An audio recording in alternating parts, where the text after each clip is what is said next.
സുഹൃത്തുക്കളെ, എല്ലാവർക്കും നമസ്കാരം. ഇന്നത്തെ നേതാക്കൾ, ഇന്നത്തെ വായന നാളത്തെ നേതാക്കൾ എന്ന വിഷയത്തെക്കുറിച്ചാണ് എനിക്ക് പ്രസംഗിക്കാൻ കിട്ടിയിരിക്കുന്നത്. ഇപ്പോൾ വായിക്കാൻ ഒരു ഫോൺ മതി. നമ്മൾ പ്ലേ സ്റ്റോറിൽ പോയിട്ട് സ്റ്റോറി ബുക്സ് എന്ന് ടൈപ്പ് ചെയ്താൽ ഒരു സ്റ്റോറി ബുക്സിന്റെ ആപ്പ് കിട്ടും. ആ ആപ്പിൽ നമ്മൾ ഡൗൺലോഡ് ചെയ്ത് 10 മിനിറ്റെങ്കിലും നമ്മൾ അതിൽ സ്റ്റോറീസ് വായിച്ചാൽ ഇന്നത്തെ വായന കഴിഞ്ഞു. പിന്നെ നാളത്തെ നേതാക്കളാവാൻ 3 കാര്യങ്ങളാണ് വേണ്ടത്. ഒന്ന്, കോൺഫിഡൻസ്. ഇന്നിപ്പോ ഞാൻ സ്റ്റേജിൽ കയറി പ്രസംഗിക്കാൻ ഒരു കോൺഫിഡൻസ് ആണ്. രണ്ടാമത് വേണ്ടത്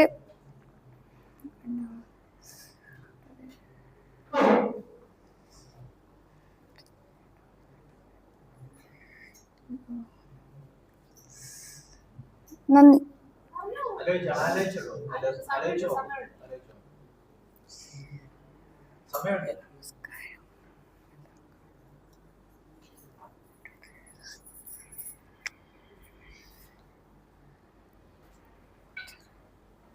ഇന്ന് നമ്മൾ തോറ്റാൽ നാളെ ഫ്യൂച്ചറിൽ നമ്മൾ ജയിക്കാൻ വേണ്ടി നമ്മൾ പരിശ്രമിക്കണം.